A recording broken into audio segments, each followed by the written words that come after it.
welcome to a day in the lab of Erienne! Pupunta na po kami ng palengke. Bye-bye! Bye!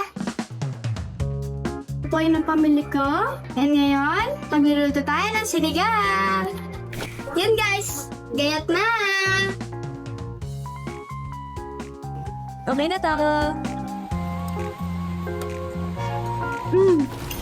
Na-surprise ako. Ang galing ni Erienne. It's my first time to work with her and I could already tell na madaming mga opportunities ang darating para sa kanya. Kasi ang linis ang boses niya, ang galing niya. And nirequest ko naman yun sa kanya na mas gusto kong makita yung smile mo na yan all throughout the song. Kasi yun yung hinihingi ng song. I really want you to have fun. Yun yung note ko sa kanya. But other than that, wala akong ibang notes. Wala. She's a great kid. She has a great voice and I know she has a very, very, very, very bright future ahead of her.